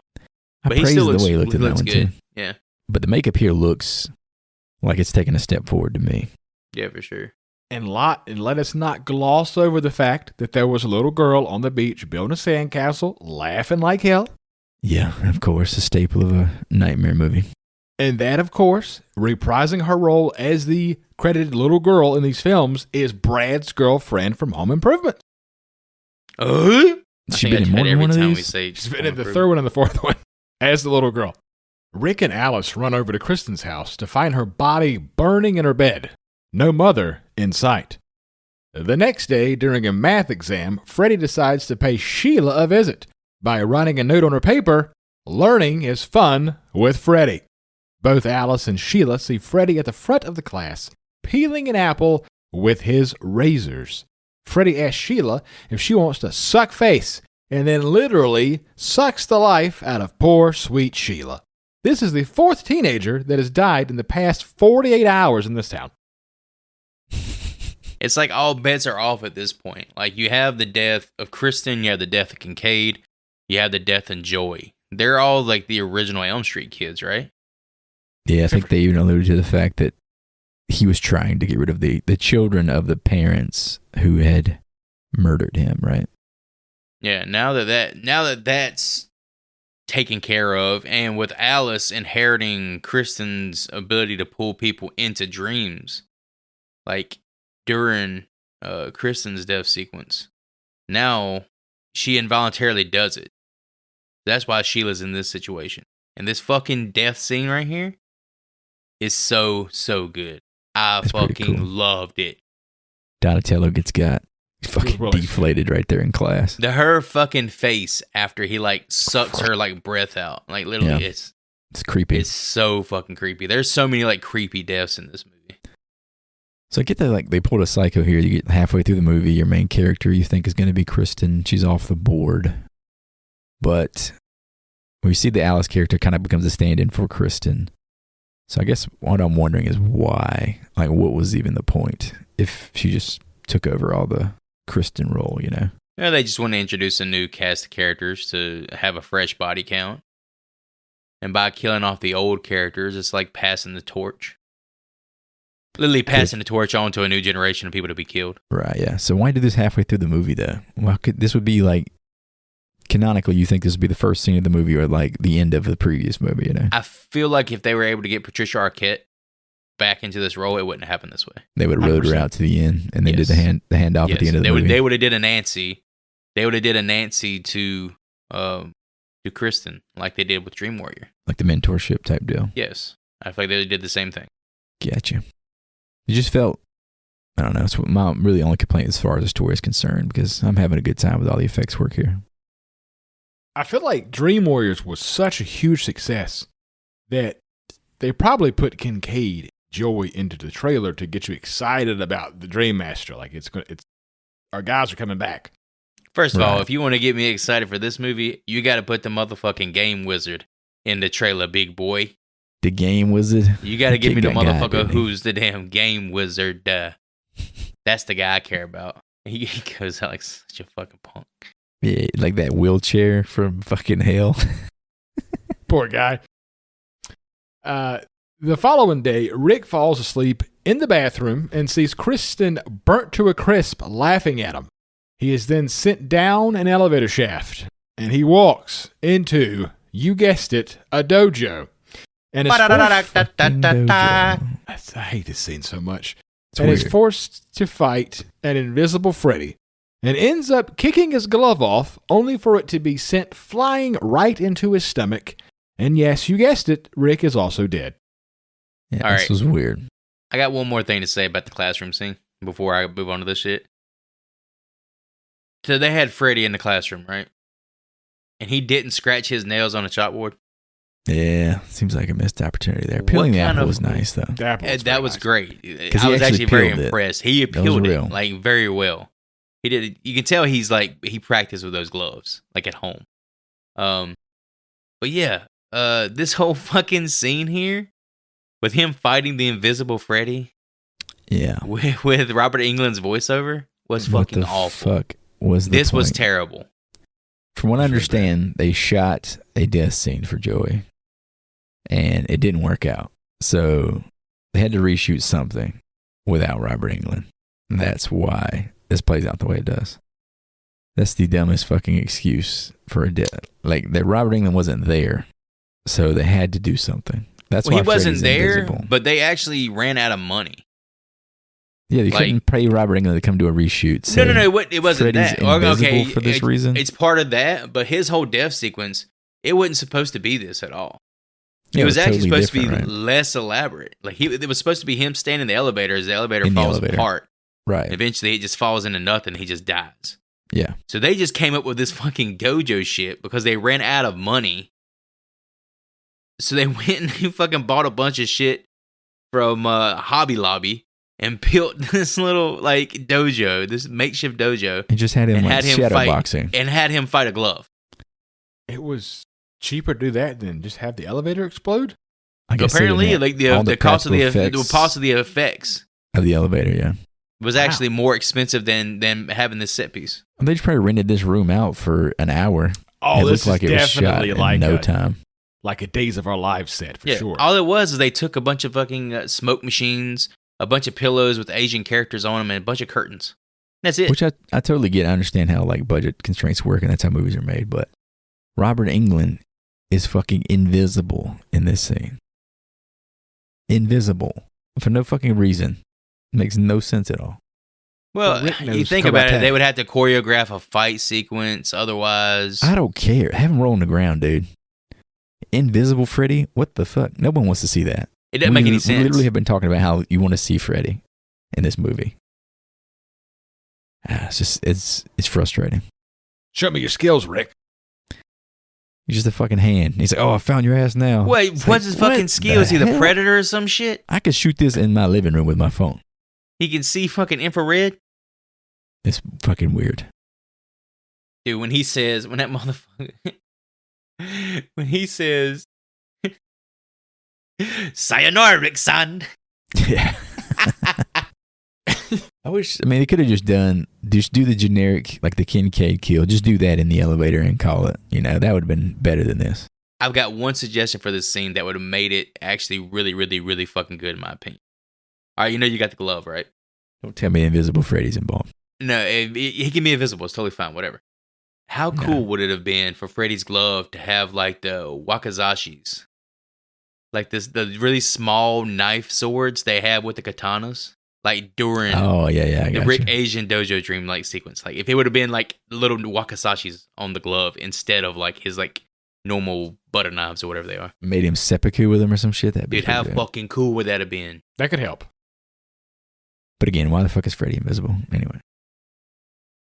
Deb and Dan learn that Alice changes after every death. And this is proven by her suddenly knowing how to use nunchucks.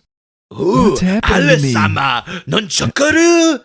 She says, what's happening to me? Motherfucker says, what's happening to me? You starts throwing the fucking nunchucks. You turn into all four Ninja Turtles. She's really smart now because she stole Sheila's smarts and stole her little fucking gadget. She's Donatello now mixed with Michelangelo. You know what she is? She's the last Ronin. She's becoming, she's the last fucking Ronin. If anybody knows about the new Ninja Turtles, like, comic stuff. We are going deep in the last Ronin is literally a combination of all the turtles. Alice was the original Last Ronin. You're telling me Last Ronin ripped off It's based on the Dream Master. It's an adaptation. I don't know if the audience has picked up on it or not. Alice is not a good actress. Yeah, we're a little confused. No, first of all, she's OP'd. She's OP. Okay, she is a Mary Sue. We'll give her that. Lisa Wilcox is actually she's the best actress in the movie, which is crazy. There's no Patricia Arquette here, though. No, I guess we're excluding Robert Englund, but yes. Robert Englund, he's one note. Like, he's playing fucking Freddy. And he played the nurse, too. Yeah. Who you called attractive. I didn't say attractive. I said almost passable. We can almost get it. Joey wants to go on MILF Manor with Robert Englund. That would. Dressed up as Freddy. Eiffel Tower with Freddy. He can take a sample of my blood anytime. Call me, Joey. Love it. Deb is getting her nightly workout in, looking swole. Alice decides to go to the movies. ? On the other theater screen, Alice sees the local diner she works at, and then her concessions are pulled onto the screen, followed by her. Behind the diner, Alice sees an older version of herself, and then Freddy shows up, just in time to share a pizza. He plucks Rick's head off of the pie and tells Alice that he loves soul food. That had me rolling. This was fucking great, man. This is my favorite sequence in the whole movie, dude. This whole Wizard of Oz, Windy movie theater, this was just fucking great. This felt like someone who's seen a lot of movies like making this happen. It was great. I loved it. There's a few key sequences I remember from this movie. Like the Pizza Head. The pizza is one of them for sure. Pizza Head and the Roach Motel were like Motel. And then the naked lady in the waterbed. Had no memory of anything other than those three things. I watched that part. But yeah, the Pizza Head is fucking great. It looked good too. It looked good. That was shocking. The actor Rick's head was shaped into a little sausage ball. Like, even when they had it up and it was clearly like a little puppet or a little like marionette, like it still looked good. Yeah. Invisible Freddy, man. Then he fucking bit into it and that like goo came out. Oh, I was wondering what he was eating. I was like, that had to be something edible because Rob Ringling like goes to town eating that fucking thing. It was probably a fucking meatball filled with like probably tasted great egg yolk or something like that. Yeah, I said I hope it tastes great because it was runny as hell. It probably wasn't egg yolk. It's probably a good. It could have been Cadbury egg. That'd have been fucking awesome. Oh, a little Cadbury egg with like a little face drawn on it. I could fuck with that. I love Cadbury egg. What if it was like a boiled egg they just had made up like a little meatball? Did you guys get the Wizard of Oz vibes from this? Like the black and white. Her going into the screen just looked fucking great. This looked way better than what should be in an 80s horror movie. That's all I'm saying. I was really into this shit right here, man. I don't know if I just hit me at the right time, but I was really into this the effect, too, of her being sucked to the screen, like, because you're having people sitting around her in the theater.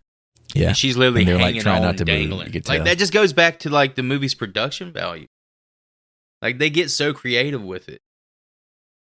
Like, if only, like, the story and the characters could have, like, matched up, you know? Yeah, cut out some of this Invisible Freddy type shit, and I would have been, like, I love the old Hollywood stuff, so this was great for me. It had the potential to be right there with Dream Warriors and maybe even surpass it if the most basic parts of the movie had been adequate.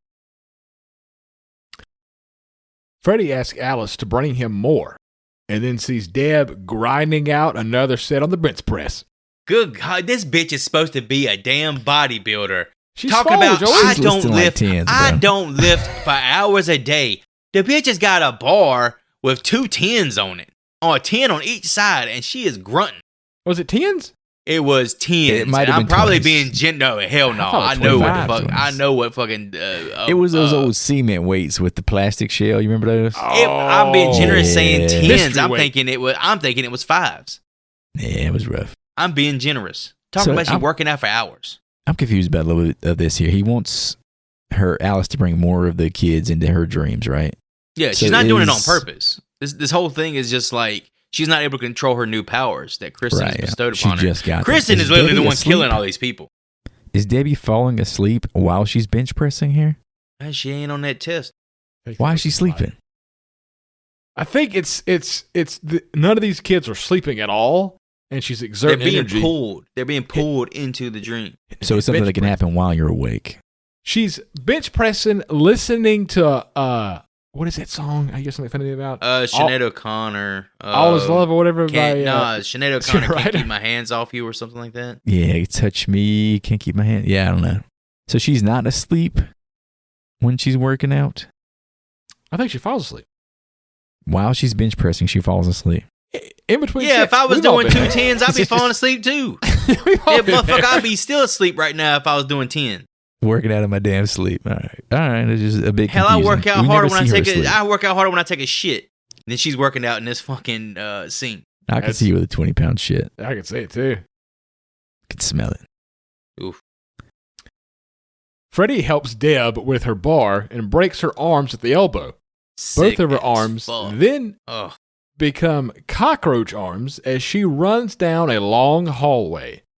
Meanwhile, Alice and Dan are repeating the same sequence while Deb falls onto an insect-sticky roach motel, which rips her skin to reveal she has transformed into a full-blown cockroach. This is it. This is what you remember as a kid. This is what you remember as a kid. This was beautiful.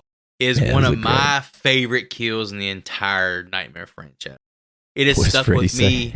It has stuck with me since I've seen this movie. Yeah. I can remember sitting in a room at the neighbor's house watching this sequence for the first time. That's how sticky it was in my brain. It's been in my brain for 30 years. 30 plus years. I haven't looked at it since, but I could still see her pawing off of the ground and her skin ripping. Yeah. It's visceral. I think it's one of those connections. I can't look at a garbage disposal without thinking of Final Destination. Yeah. I can't drive behind it. I can't drive behind a truck that's got lumber on it. There you go. It's like a fear thing ingrained. And I think it's natural for humans to be terrified of bugs. And this scene They just nasty bastards. blows You out say to that. 10 These minutes. motherfuckers over in Pakistan be eating about a handful. Well, Look at I them mean, big bastards too. Protein, baby. Freddie protein. says he It's holds got the up bite motel. and the crunch. He pulls up the motel. He says, "You can check in, but you can never check out." And then the fucking goo shooting out of it. Oh, Just gives it a good little crunch. She just so goes, good. more Cadbury egg juice just popping. Hopefully it's all Man, Cadbury eggs. he That's the only thing says keeping me smiling through He's this. pushing that weight down on her chest, right? Oh, yeah, the Says, elbows, man. No pain, no gain. Pushes it down just a little bit more and snaps her fucking elbows back. Her That looked hands, her arms at the elbows literally slop off and like fall to the ground. So Yeah, the detached oh, arms man. look pretty good, too. one of the best lines of the movie. Her looking up at Freddy while he's doing this. I don't believe in you. He's looking down. I believe you.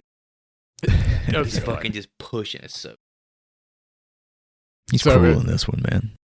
as Chris said, he squishes the box, kills Deb. what'd you Alice- guys think about the time loop? I thought it was me at first. Mhm. The second time it runs, I'm like, oh, I must have a fucked up cut of the movie, you know? I thought the same thing. The second thing, I was like, oh, this is how they got me. I on thought it that was one. very creative. I enjoyed it. It's definitely like an Inception level of, like, oh, they're actually thinking outside of the movie itself, you know? It was very meta. I heard Robert Englund's like a big fan of that sequence in particular, just for its creativity behind it. It's very hard to make the audience question if they miss something. Yeah. But that sequence Especially did. when we've seen so many movies. I'm just like, oh, this must be a fucked up digital, because everything's digital now. We're used to imperfections in our movies, like we settle for quote unquote 4K from Netflix that looks like garbage, you know? So I wrote it off as just a digital hiccup until it happened 3 times. They got me. Alice tries to run over Freddy, but winds up crashing Dan's truck and sending him to the hospital. Dan is sent into surgery and put to sleep, while Alice gets ready to battle the dream demon by wearing a piece of clothing from each one of her friends. Dan wakes up in surgery to see Freddy, who tells him that it ain't no Dr. Seuss. I ain't Dr. Seuss. That's actually a really good Freddy laugh. I I'll give love you credit Freddy. on that one. But I did like when she's in that mirror going straight up, she's all that, as she's putting on all the Ninja Turtle gear. It's like she just puts her hair in a fucking ponytail, and now she's like, Dude, boss bitch. all that fucking time she spent, on like Ninja Turtles. all that time she spent doing that, you know Dan's already ground beef. You know he's already fucked. Poor Dan, he skates through all this, man. He's the fucking most useless character in He's this. terrible. He's so bad. I guess he's just there to be like her eye candy, so right? bad. He's her motivation, I guess. But at this point, we see Alice has inherited everybody's like Ninja Turtle machismo. powers, yeah. Like, all right, Nunchucks going, man. Debbie's badass strength. You got Sheila's smarts. She's Master Splinter, yeah. You got Rick's karate abilities. Thank God. Dan, if he was to die, his blandness, his boringness, she would have got that too. His wallflowerness. And I guess like this is all after Kristen's powers were transferred to her, so she wouldn't have Kincaid or Joyce. So I guess only what three teams. Yeah. Yeah, that really matter, I guess. So she's a Dream Master now? Is that canonically how this works? She's full She has master. inherited the Master. Dream Master ability. Wait a second. So she wasn't the Dream Master? God damn it. She becomes the Dream Master. Okay. It's like a caterpillar becoming a butterfly. I got you. And hopefully this plays into the next movie. Otherwise, I'm going to be really pissed about all the time I've invested in understanding the Dream Master. Oh, this next one, I think Dan knocks her up, bro. Oh, the dream child. Well, she's all Rachel Lee Cook right now, fucking in front of that mirror. Like, let's go. Alice shows up in Dan's dream to help. They leave the hospital and are sent through a stained glass window. Dan wakes back up in the operating room and is still alive. Alice is forced to fight Freddy alone. She uses Rick's karate skills to no effect on the demon, to no one's surprise. Alice uses Sheila's bug zapper and an electrical cord to burn a hole through Freddy, but also does nothing. Alice then uses a piece of broken stained glass from the window to force Freddy to see himself, sending his own body against him. The souls inside of him begin to work their way out, tearing apart the dream demon in the process, leaving nothing but his glove and sweater behind. All right, this was really cool. The However, morphing scene was great. the way we got here with the fucking, we're seeing his reflection and that releasing the souls, like you're showing, according to the nursery rhyme or whatever, you're showing evil itself. You're turning evil into itself. And the souls, they start to tear away at Freddy's flesh trying to escape. That was really fucking cool. Did you guys see how they did that? You mean as far as the effects are concerned? Yeah. Nah, I just thought it was really cool. Fucking the whole morphing sequence was great. 20-foot tall Freddy torso. Whoa. Oh, is that how With big it is? actual So there's human people in extras inside. We got to see that lady's there. tits. Holy shit. That's That cool. Quigley lady. I did see that. Yeah, we saw her tits. But yeah, It human looked like a bodies real person, yeah. are literally tearing away. That's how they were able to accomplish this. That's fucking cool. I think it looks so fucking good. Oh So there's a 20-foot torso out there of Robert Englund's chest. yeah, and it's you can literally watch the behind the scenes, and it looks exactly the same. Like the way the skin's transparent and stuff when they press against it, it looks so. That's awesome. That is pretty awesome. I thought they would just transpose footage from people squirming onto his chest, but it looked really good. Yeah, this morphing scene, like I said, And and the reanimation. The arm was comes in from fantastic. behind his head and grabs it, the bar, and pulls his head back. And then it tears his jaw open, and the spirits go flying out. Fuck, I love it. Yeah, the morphing scene was banging. But the whole turn evil on itself thing, it's another one of those. Just cuff. It's that Dream Master logic. I'm like, I don't know what the fuck that corny, means. fucking, it just happens. So has Freddy ever seen a mirror before? Is that all it was? Was it reflection? Remember was it in the second one or the third one where there was the mirror room and there's something to do with mirrors and Freddy. It's kind of been baked in a little bit. Yeah, I don't know the canon well enough to cite that myself, but okay. Yeah, but I think the second one does away with a lot of canon, right? Well, and to end the film, Dan and Alice walk by a fountain, alive. Alice throws a coin into the fountain for a wish and sees Freddy in the ripples. The end. He's fucking around. I thought that we were going to get one of those pull the mom through the window in the door scenes at the end there. I wish Dan, Freddy's blow up doll Dan just gets sucked into the water fountain. Freddy's gloved hand comes out of the fucking fountain and grabs Dan by Give his that face. dick, Dan. What that dick do, Dan? What that dick do, though? What that dick do, Dan? With But that, yeah, kind of fellas. a weird ending there. I mean, they basically just set up the fifth one. Yeah, nothing I ending. guess by showing it in a fucking water fountain. Yeah, I don't know what the implication water is demon there. there? He still exists, I guess. Nightmare on Elm Street H2O. There we Oh go. shit, it's There coming. it is. Waterworld. With that, fellas, what piece of memorabilia from Dream Master would you want in your home?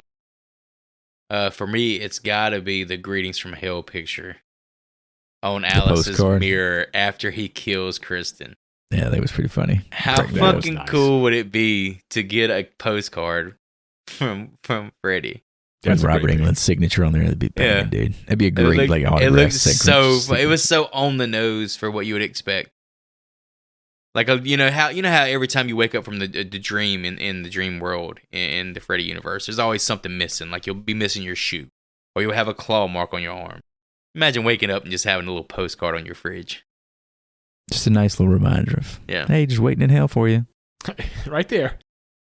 I'm going to go with, Joy said it himself, Freddy fucks. How do we know Freddy fucks? Because them fucking shades, bruh. Let me get them Freddy shades. Them some bitches looked tight. If they can keep the sun out of my eyes in everlasting hell, then I'm going to put them to use.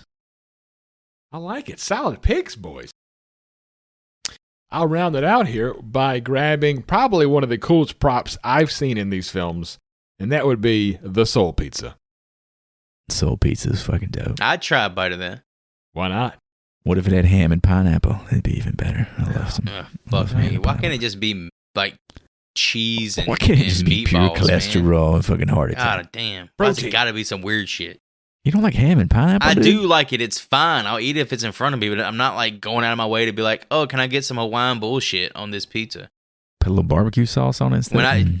Yeah, if I get barbecue sauce, I'm putting Now we're fucking, talking. I'm putting chicken and bacon on it. Yeah. Yeah, okay, fuck me, right? But yeah, soul pizza. Solid choice there. With all that said, boys, it's time to be the professors that we claim to be. Get out of grade books. Mr. Joseph, what do you think about A Nightmare on Elm Street Part 4? The Dream Warrior. Or, excuse me. Dream Master. It is very confusing. Oh, boy. So Nightmare 4 had a seemingly insurmountable task in following up what many, include myself, considered to be the height of the franchise in Dream Warriors. And while it fails to meet the standard that Nightmare 3 created, that doesn't discredit what Rennie Harling achieved with The Nightmare on Elm Street 4, The Dream Master. The production value of Dream Master is some of the best in the series up to this point. Polished, stylish, and creative, with some truly great effects, namely all of Freddy's captured souls and Debbie's transformation, the pizza, the chest thing, the kill sequence at the end. Oh, it's beautiful. But yeah, in particular the Debbie transformation, man, that it just doubles as one of the most memorable nightmare deaths we've ever seen or will see going forward, as well as being one of my favorites. But Nightmare 4 also, for the first time, really pushes Freddy as the star, the anti-hero, elevating him from a horror icon to a pop culture icon, while making a point to establish that Freddy will be the main attraction going forward, for better or worse, depending on your horror taste. One of my major gripes with this entry is just how quickly and unceremoniously that the survivors of Dream Warriors were killed off in an unearned and ultimately hollow fashion. I understand the need from a plot pushing point, but still, those characters deserve better. It also feels like with Nightmare 4 returning to the series' roots, we were met with a formulaic story that's, kind of convoluted and difficult to keep up with at times. Not to mention the cliche characters we come to know as the survivors of the third installment are killed off. The best way for me to describe The Dream Master is that it's an entertaining popcorn movie with some great Robert Englund moments, but it ultimately feels hollow at the end of the day, and a warning of what's to come. A Nightmare on Elm Street 4, The Dream Master, grades out with a C.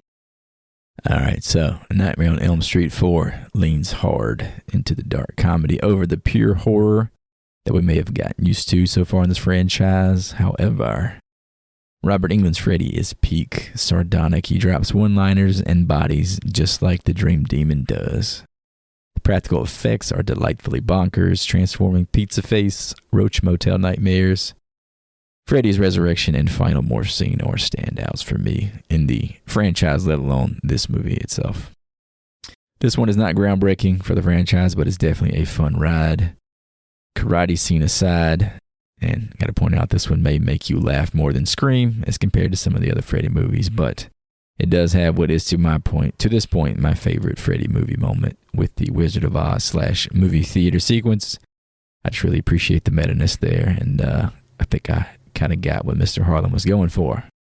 So with all that in mind, I hand out a B in my class for Mr. Harlan's work on A Nightmare on Elm Street 4. Ooh, high man there. Dream Master is a film in which I have a love-hate relationship with.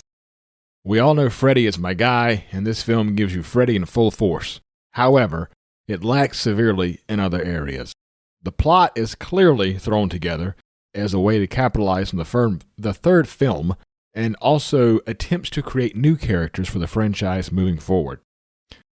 The dream sequences are a mixed bag, with the junkyard and the Roach Motel being fantastic, besides, of course, the Kincaid kill in the junkyard, while the dojo scene is beyond god-awful. With that being said, this is still one hell of a fun film to make a bowl of popcorn and watch Robert Englund absolutely chew up scenes and dialogue. I give The Dream Master a C. Damn, I think I'm the Fred head, boy. I think I'm taking over. I think this is my guy now. You do enjoy this film. This is all like revisits for you, though. Like you've probably seen all of these multiple times. So a lot of this is coming from pieces of memories for me at most. Aside from the original, the other ones I have almost no memory of since the 90s. All right, boys, grade books put away. We had an audience score guess on this bad boy. Even though it was mandatory, this did not count. We took a stab at it anyway. If you're new to this show, we like to try to guess the audience score on Rotten Tomatoes for whatever movie we are covering. If we can get within 5 points, we get to choose what's up next. Otherwise, we get a random assignment. Since this was mandatory, it did not matter. But we did it anyway. And in order of, ironically, looks like our scores implement what our guesses would be. Low man, Mr. Joseph, said a 40. Mr. Hootie, a 50. I said a 60. Well, the actual audience score was a 43. Low man Once wins. again, Low man wins, but I sit atop wins. this mountain of score guessing. He wins absolutely nothing. Definitely the Donatello of our podcast here. Nah, Push those bullshit, glasses Leonardo, up a little motherfucker. further. Give me that sword, I'm baby. Leo, motherfucker. Clearly Give me that not. sword, baby. All right, so this is our last pod of the year, boys. So we're going into 2025. In doing so, we're going to have to reach back a few episodes to figure out what's next. If you remember correctly, Joseph and myself were both off by 5 points on our last open invitation to guess that score. So, since we're tied, I've asked Mr. Hootie to do us a favor and throw a little tiebreaker out there. Hootie, if you would explain to the good folks what we're going to do and then lay it out there, Mr. Joseph and I will see what we can figure out. so basically, I am bringing a film that neither one of these two men know about to the table, and they must guess it. Whoever is closest wins the next film. It better not be Santa Claus. It is not It's him. Santa Claus. I did Okay, keep damn it with the podcast. It is a horror film, but I Okay, also kept it in the season. Oh, okay. All right, we got clues, you want. This is 2005's Santa's Sleigh, Oh, fuck. Is this the Bill Goldberg movie? starring Bill Goldberg. God damn. This is a pull. I You had to say pick Bill something. Goldberg, and all I can see is who's that motherfucker used to run around with a 2x4 You're hit me next. with Hacksaw Jim Duggan? Hacksaw. Jim fucking Duggan for some reason. I wanted to pick a film that we probably will never cover on this podcast. So Jesus Christ. I hope Little not. do you know, that was the movie I was going to pick. We both actually had that written down for what we were going to choose next. Fuck Santa's me, Sleigh. man. Give me like a fucking Fuck. 25. audience score. A 25. Audience score 25. That movie's going to be ass cheek. Well, in order to avoid the risk of running a tie again, I can't. How many people like wrestling? That's the only Come people on, that fucking film like critic. this. Come on now. Talking about how You said a Wizard of Oz is 25? in Dream Master. Yeah. I'm going to say a 35, I guess. All right. 2005's Bill Goldberg headlining Santa's Sleigh. It also has the dad from Elf in it. Oh, you talking about James Caan? James Caan is in The Santa's dad from Elf? He's Sorry. the fucking godfather. Woo! The audience score for this film is a 44%. Jesus, I know I should have fucking. There's won a. that. How old are you fuck? I knew there was going to be a bunch of fucking dumbasses out there who thought How this is was this good higher shit. than a Nightmare on I'm Elm looking Street at 4? I'm looking at the fucking cover right now. I want to stab my Dude. fucking eyes out. This is higher than the movie we just covered. I looked into it. Apparently, there's a famous dinner scene with the who was the monkey man on SNL with The Rock, Chris Costanza. Chris Kattan. Chris Kattan is in Yeah. that scene with the guy from The Godfather. Oh, Look at this yeah. picture I just put in the fucking nanny's in general chat. In the chat. Holy shit. Is that Bill Goldberg? Holy fuck. I don't even know if I want to win on that stipulation, but I guess I'll take it. Appreciate that, Hootie. Go ahead and shout out Merry Christmas, Happy Hanukkah, and all that good stuff to everybody while we're at it. Santa's fucking sleigh. Boom! You asked for it. You got it. You got it. All right, so sorry, Joseph. You win the nonchalant prize of a movie that didn't matter. Giving the reins back to you, boy. So I got a little backlog I built up here, and we've covered a lot of 80s stuff, a lot of peak horror decade stuff lately, and a lot of the things I wanted to cover are kind of around that same time. So I'm going to subvert that expectation and go with something more modern. I'm going to go with a movie from 2023 that I have not seen, but it was considered one of the big boys of last year. From what I've heard, I really don't know much about it. But it's got a really cool poster. I've seen it pop up a lot on my feed, so I want to check it out. It is called When Evil Lurks. You guys got any idea what this is? I No. watched this with the older Hootie, and it is rough. Oh, is it good? It's pretty good. Is this some Martyrs type shit? It's a lot to keep up with. I am not sure. I didn't have enough context. I don't think it's in English. Yeah, I think it's somewhat Argentinian, maybe, or so Spanish, maybe. There is some fucked up shit in this film. Well, who's making me nervous? No, if you love Terrifier, I already saved you on fucking Martyrs, so we gotta do this shit now. Yeah, keep holding off on Martyrs. I'm like, every time I get the courage up to watch that one, I'm just thinking about how some people have like got PTSD from watching that movie. You boys both got eyes on the trailer here. Oh yeah. All right, folks, we're going to pull up the trailer on YouTube and watch along. If you want to follow with us, you can check out on our YouTube channel. We'll have it posted there with our reactions. So we'll do that now. Otherwise, we will see you back here in a few moments.